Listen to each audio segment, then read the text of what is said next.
working on this Bullet King build that somebody requested of me, and I almost forgot that it's Hump Day. Hump Day! Hump Day! And we all know that on Hump Day, Stoop Kid never leaves a stoop. Here we go. What's going on, YouTube? Kamikazevondoom here with another Division 2 video, and I'm just checking in on you.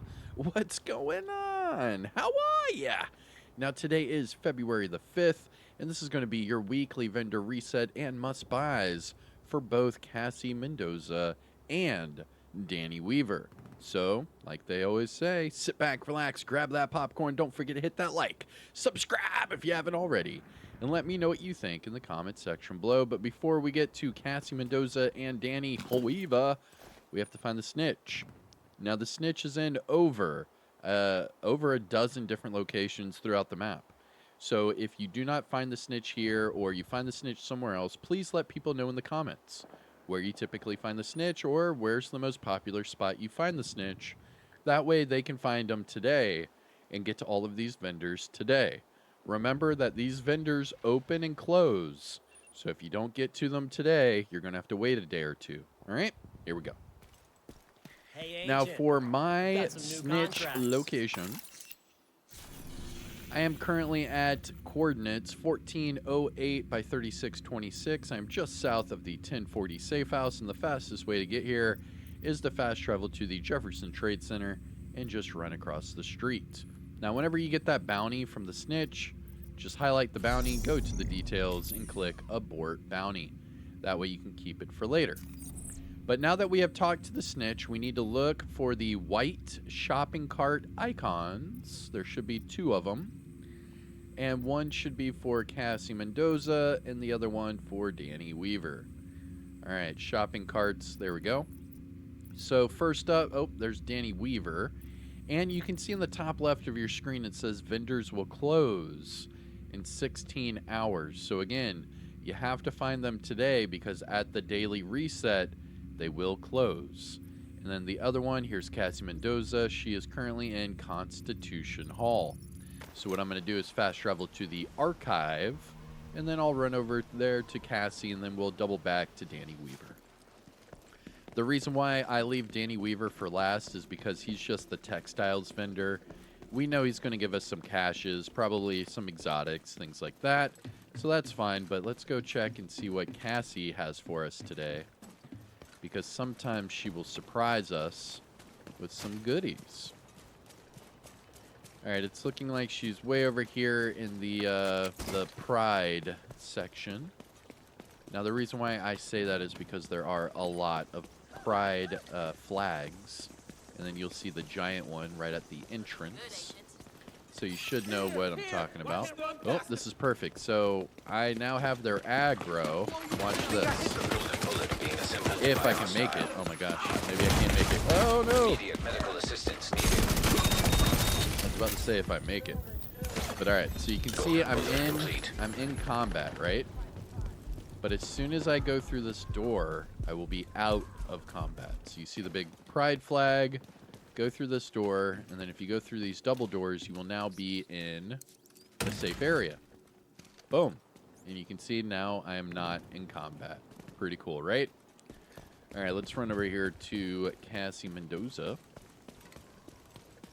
Alrighty, timestamp it, do whatever you need to. Here is Cassie Mendoza. Take your time, Agent. And starting with the named items, and this does come with a disclaimer, so if you are new or returning to the game, you might not see these bottom two named items. You have to unlock them. So, really quick, to unlock the shield splinter, you have to hunt down and eliminate all of the year 1 hunters, and then unlock the ivory chest that is in the base of ops. Once you do that, you will receive this weapon, and then Cassie will sell it every week. Same logic applies for the hunter-killer, but you have to have Warlords of New York. So you have to hunt down and eliminate all of the year 2 hunters, open up the off-white chest, which will then unlock the hunter-killer, and then you will be able to see it with Cassie every week thereafter. All right, here we go. Starting at the top, we have the test subject. This is the named PDR with perfectly in sync, and this one with headshot damage. Not bad.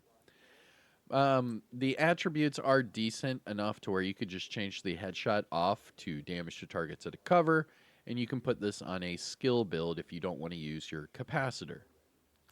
Following that, we have the firm handshake. This is the named Sokolov concern gloves. This one, status effects and crit hit damage, which is perfect.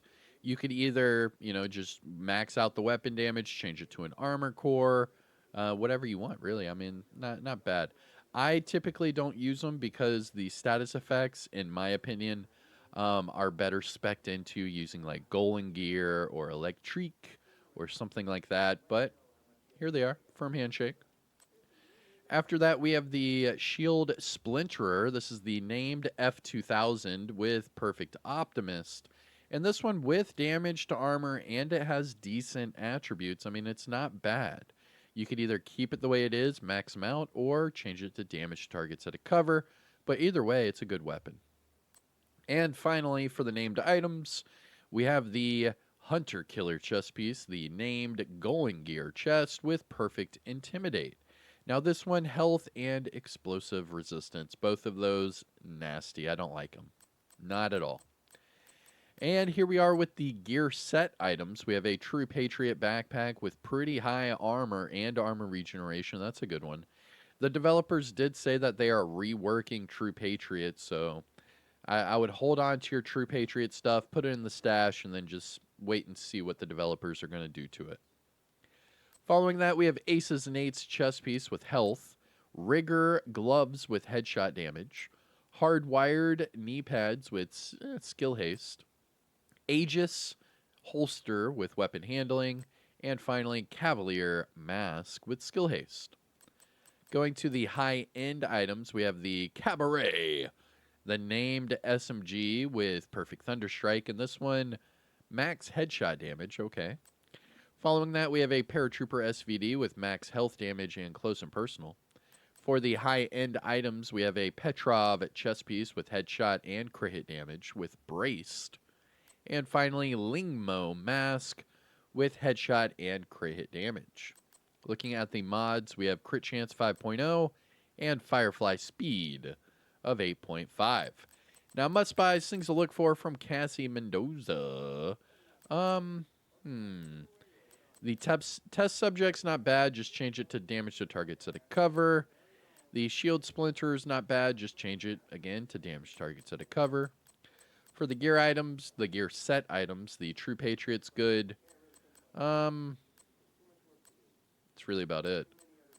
I mean, this is pretty much a bust, people. I'm not... Agent? No. It's a pleasure. Cassie doesn't really have anything that I'm looking for, and I don't really recommend you getting anything from her today. It's pretty much a bust. All right. So that is it for Cassie Mendoza. If I missed something that you're picking up, just let me know in the comments. And let's jump over to Danny Weaver. So Danny Weaver is in Foggy Bottom this week, and I am fast traveling to the Truman safe house. That way I can reach Danny Weaver. So let's run over there and see what Danny Weaver has to offer. Again, with Danny Weaver, it's all textiles. So the only way to have textiles is you have to open up these standard apparel caches. Whenever you open these up and you get duplicates, it will then give you textiles. So the more duplicates you get, the more textiles you get. Pretty simple.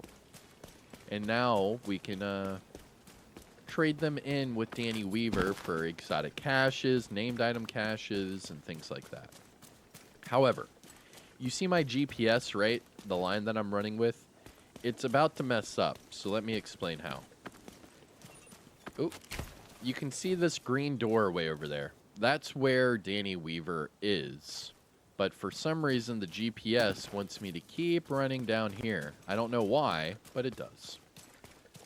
And you can see where it just like stops out of nowhere. And that's because you're supposed to go over here. I'm not sure why that GPS does that, but just remember to go to the green door and then go down here. There you go. Pretty simple. And then Danny Weaver's going to be in a hole in the wall. Here we go. Here's the hole in the wall. Nice. All right, here's Danny Weaver. Timestamp it. Do whatever you need to. Here we go. Let me know what you need. And starting with, we have 1 exotic, we have 4 field proficiency caches, 3 crafting caches, and 3 named item caches. So that's 3, 4, I mean, that's at least 12 to 14 items and then some materials. That's not bad. Pretty good today. Now, whenever you purchase these caches, just make sure that it does take away from your textiles, because if not, it might be bugged, and then you're going to have to log out, log back in, and find Danny Weaver all over again. Here we go. It is taking from my textiles, so that's good. We're going to have quite a number of items. I'm wondering what kind of exotic and named items I'm going to get. Glad we can make a deal. Okay. So, like we do every week, let me know what you get in the caches, and here is what I get. For the exotic, the capacitor. Okay, fair enough. Let's go down to those named items. The lefty, new reliable, and the pyromaniac. Pretty cool. See if I get any goodies from here. No.